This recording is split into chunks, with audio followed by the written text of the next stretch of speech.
Olá, boa tarde. Você acompanha agora notícias do Brasil e do mundo desta quinta-feira.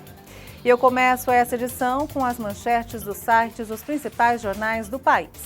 Folha de São Paulo, Câmara retoma a discussão para mudar a Constituição e permitir prisão após condenação em segunda instância.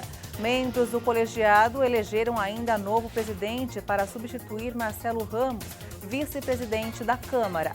O estado de São Paulo, desembargadores podem ganhar bônus acima de R$300 mil para se aposentar.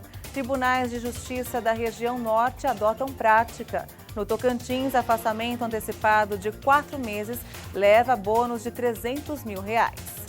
Valor econômico, Hering dispara na bolsa após recusar oferta da Arezzo. Papéis reagem à notícia de que a Hering recusou oferta da Arezzo. E por fim, o Globo. Empresários buscam doses excedentes nos Estados Unidos e atuam para agilizar a vacinação nos estados. Grupo de executivos enviou carta à Embaixada Americana. Em outra frente, companhias patrocinam governos locais para driblar entraves na gestão pública.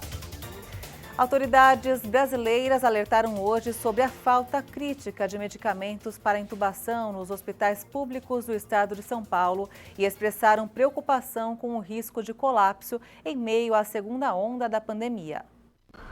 Em meio a uma segunda onda mortal da pandemia de coronavírus no Brasil, a situação pode se agravar ainda mais. Autoridades alertaram nesta quinta-feira sobre a falta crítica de medicamentos para intubação em centros de saúde públicos do estado de São Paulo. Um relatório do Conselho de Secretários Municipais da Saúde do Estado revela que 68% dos centros da rede municipal não possuem neurobloqueadores necessários para relaxar a musculatura durante o processo de intubação e 61% não têm mais reservas de sedativos. O secretário da Saúde de São Paulo, Jean Gorinchen, afirmou em entrevista ao G-News que estão sendo enviados ofícios há 40 dias para o Ministério da Saúde pedindo ajuda. O governador de São Paulo, João Dória, informou no Twitter que os ofícios foram ignorados. Até o momento, 86,4% dos leitos das unidades de cuidados intensivos estão ocupados, enquanto alguns hospitais anunciaram a redução de leitos devido à falta de insumos. No Rio de Janeiro e em Minas Gerais, estados muito afetados pela segunda onda da pandemia, também surgiram denúncias de falta de medicamentos para intubação. O Brasil registra há meses um aumento dos casos e mortes por Covid-19. Segundo dados do Ministério da Saúde, São Paulo, o estado mais populoso do país, apresenta uma média móvel de 15 mil casos e 773 mortes por dia. O prefeito do Rio de Janeiro, Eduardo Paes, se reinfectou com Covid-19. Há quase um ano, ele testou positivo para o vírus, mas não apresentou sintomas. Infelizmente, ontem eu comecei a ter, ali pela noite, uns sintomazinhos de gripe, né? Ele afirmou que apresentou sintomas leves de gripe e decidiu fazer o teste. Mas estou super bem, sintoma é um pouco essa sensação de um estado gripal.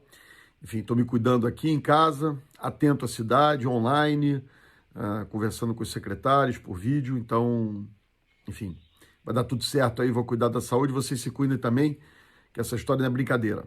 Esta é a segunda vez em que Paes testa positivo para a Covid-19. Na primeira infecção, em maio do ano passado, o político não teve sintomas. A assessoria do prefeito confirmou que ele vai ficar isolado. Paes, de 51 anos, ainda não foi vacinado contra a Covid-19. Assim como o restante do Brasil, o Rio de Janeiro está vacinando a população por faixa etária e ainda não completou a imunização das pessoas com mais de 60 anos.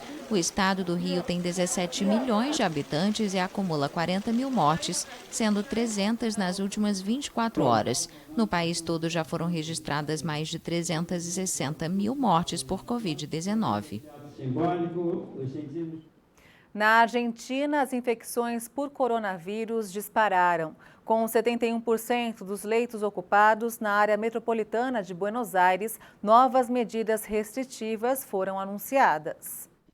O presidente argentino Alberto Fernandes anunciou a prorrogação da proibição da circulação no período noturno, entre as 8 horas da noite e as 6 horas da manhã. Além disso, haverá restrição do horário comercial e fechamento de escolas na região metropolitana de Buenos Aires. As medidas entram em vigor a partir de sexta-feira. O comércio irá fechar às 7 horas da noite e os estudantes da capital voltarão a ter aulas virtuais por um período de 2 semanas. A Argentina alcançou um novo recorde com 27 mil casos diários. O país registra um total de 58.174 mortes por causa da Covid-19. Durante 8 meses, todos os anos, diversas pessoas trabalham em um calor escaldante para bombear água salgada de poços feitos à mão em um canto longínquo no estado de Gujarat, no oeste da Índia. Mas as drásticas mudanças climáticas reduziram a produção e dificultaram as tarefas dos produtores de sal. Roshita Kaur deixou a escola para extrair sal no sufocante deserto indiano atingido por ondas de calor. Esse é um exaustivo negócio praticado por seus ancestrais há séculos, mas agora está ameaçado pelas mudanças climáticas. Quando mexemos nas salinas, nossos olhos ficam lacrimejando, está muito quente, ficamos tontos e às vezes adoecemos.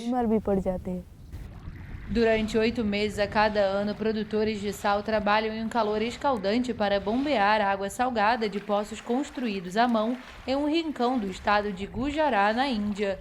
Uma tonelada de sal é negociada por 300 rúpias, cerca de $4.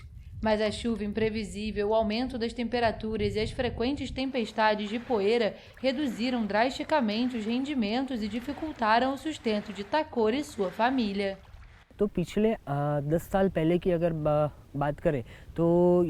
Se falarmos dos últimos 10 anos, a temperatura mais alta aqui foi entre 48 e 50 graus Celsius. Mas agora, no verão ao meio-dia, a temperatura chega até 54 graus. Estamos testemunhando as temperaturas aumentando aqui a cada dia. Tudo isso está relacionado às mudanças climáticas de alguma forma.